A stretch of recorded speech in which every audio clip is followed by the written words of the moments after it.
Holy mother of fuck, that was a grind today. YouTube, what is up? We are back with another day, and today is gonna be another quick one. I had an apartment lease fall through. Somebody booked it up and bought it before I could get it. So we spent all day today touring apartments and all day last night looking at the apartments we're gonna tour, and let me tell you what, no amount of inner peace and no amount of meditation can prepare you for the psychological stress that is the scammy apartment places. I'm gonna move out in 14 days. I head to Hawaii in 4 days, where I'll be there for 7 days. So we're running out a little bit of time, and I'm psychologically pretty stressed right now because of that. And then spent all day with apartment salesmen, and the mind's a little fucked up today. So gonna be a little bit quicker lift today. We got BP at 6 p.m. today for the start of our tournament at 8 tonight. We got a 45-minute drive, and it is currently 4:21, so we're gonna have to hurry through this lift. We got some triple jumps today, we got some lateral bounds, we got some muscle cleans, we got some regular cleans, and we got some snatch pulls today. We're gonna fly through it. We'll see how much yapping we get done, but we gotta hurry and hopefully get rid of some of this stress that we have from this apartment. And just like everything else in life, it'll work itself out. I was talking to my girlfriend today. It's like every time there's a big change, I get these massive waves of anxiety, and every time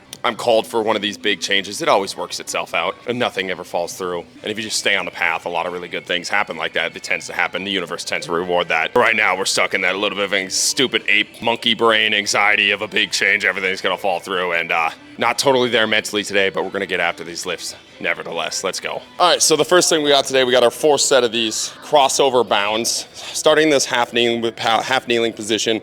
K-Dot's programmed these the last couple of weeks. We're just here taking off out of this position, getting a little bit of lateral single leg plyo work done. It's a nice little warm up for these triple jumps we got next. But I've been liking the feel of these, and I don't think I've recorded them yet, so let's get after it. Let's go.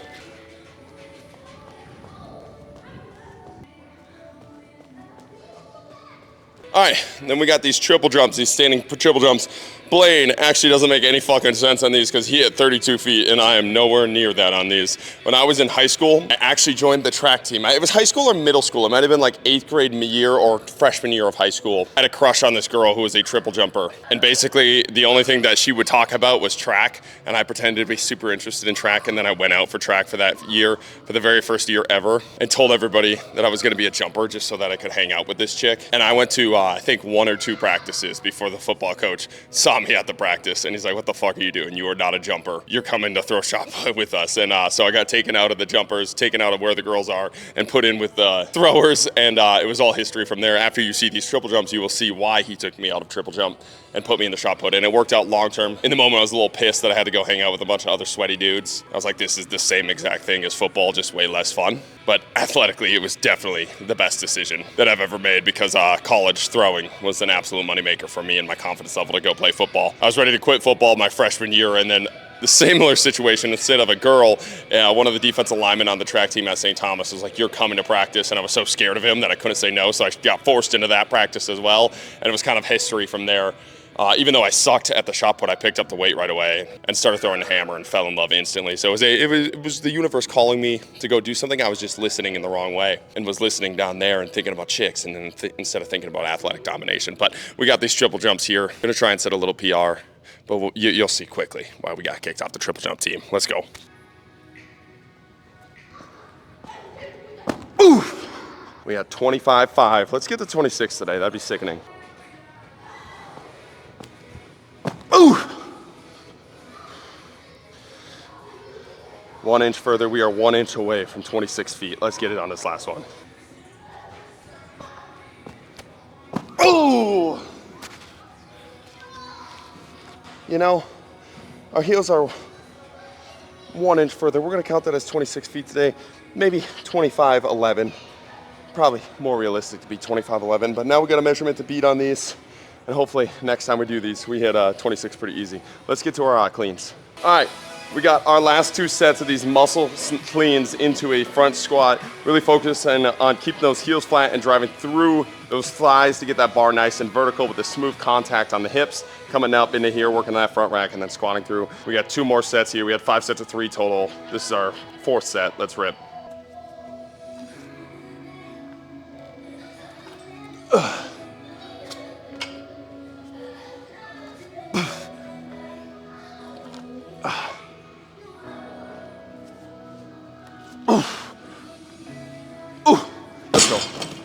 All right, last set of these before we get to our regular cleans. We got 15 minutes on the minutes for cleans today. I'll explain that in a little bit, but gonna try and drive this bar, keep it nice and clean with the 15s on. This is the weight that's kind of been bothering me on these the last couple of weeks, and hopefully we can get a little bit better drive and get in that front rack position with a good muscle clean here. So let's rip.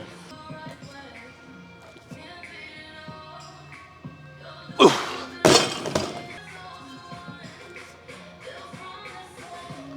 Ooh. Oh, that was sloppy. Boom. All right, let's get some cleans. All right, now we got 15 minutes, every minute on the minute. Cleans here, starting at 235. We stay at the same rep for 2 reps. As long as we hit it, we go up in weight. I really like the EMOMs. It's like a perfect auto regulation for these cleans and these Olympic lifts. Days you're feeling good, you just open up and you keep building up, and days that you're not, you can still get a ton of good reps done and a lot of good work done throughout the day at a weight that is good for you today. So definitely think these can be applied to squats, bench, anything like that, but I think it's just an awesome way to auto regulate your training, to allow yourself and your athletes to get after it on days where it feels like they're getting after it, and then days when they're feeling beat up, they still can get a lot of work done and still get the prescribed reps and weight that you need to get done without this massive pressure of being able to have to hit a PR on days when you're not feeling good, or being constrained on days when you are feeling good, feeling like you could open up, but you're constrained to like an 85%-ish that day. So I really like these EMOMs. Let's get after it and let's rip. Ooh.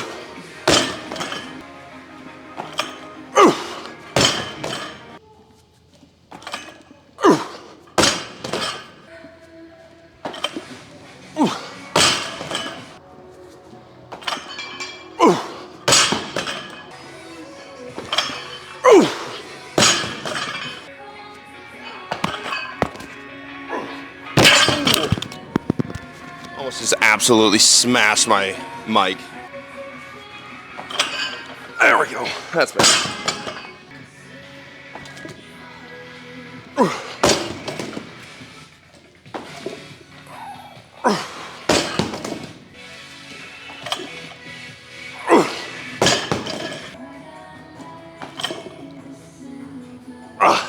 Lazy. All right, positive is the knee is feeling amazing. There's no pain at the bottom of that squat. There's no fear at the bottom of that squat. And that's super nice that that baby came back that quick. So I'm pretty pumped about that. The negative is the pull feels like dick right now. Feels like the body's pretty shot, probably from the stress, but we also had 2 Olympic lifting days where we went pretty hard on the snatches the last 2 days, and we had a decent clean day the other day. I think we're just a little beat up, the back's feeling a little compressed, but we had 295 for 2, and then hopefully finish on a 315 for a single. Then we'll finish up with some snatch RDLs and get out of here. Let's go.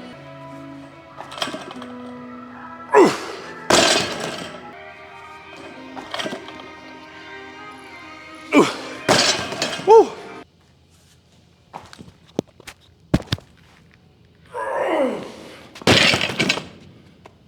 Holy mother of fuck, that was a grind today. But we got good work in. Stuck to our times. A lot of times when I get heavier on these every minute on minutes, I start to take like a minute 30, 2-minute-ish break. And I'm all right with that on days when I'm feeling it, but days when I'm not feeling it, goal is just to get that work in and kind of stick more to the program. So in 15 minutes, we got 15 reps done. That was pretty sickening. Let's finish up with some of these snatch balance, some of these snatch RDLs. All right, we got 3 sets of 10 of these snatch RDLs. The camera might die here. All 3 of my batteries are at 0% for some reason. I charged them all last night, so I don't know if the power went out or what was going on there, but we got to kind of hurry through here.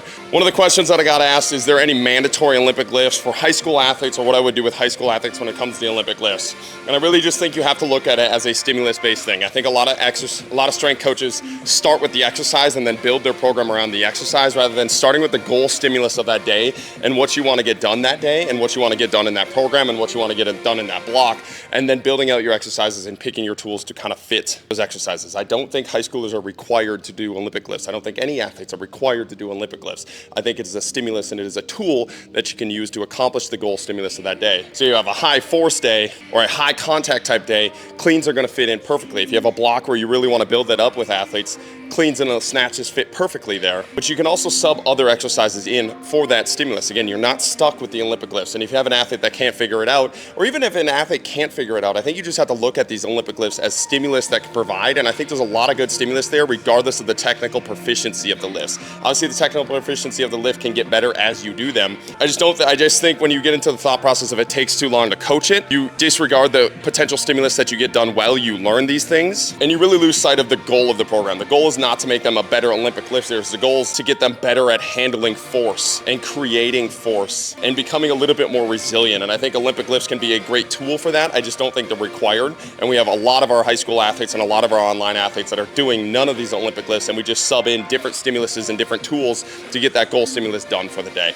So they're not required. I think they're a massive bang for your buck type exercise, and if you have a program that believes in them, they can be absolutely money. But I think if you try to force yourself into that mold, you get kind of lost a little bit. So let's hit these shrugs and let's get after it.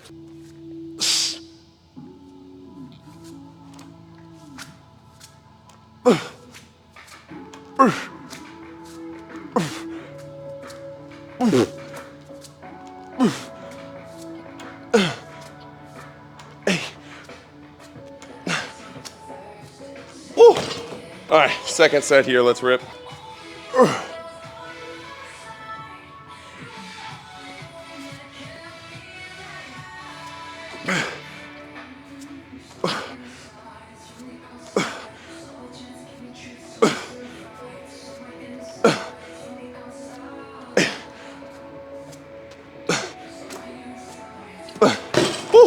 All right, last set here. Let's try and get it done before the camera dies. 225 on the bar. Let's go.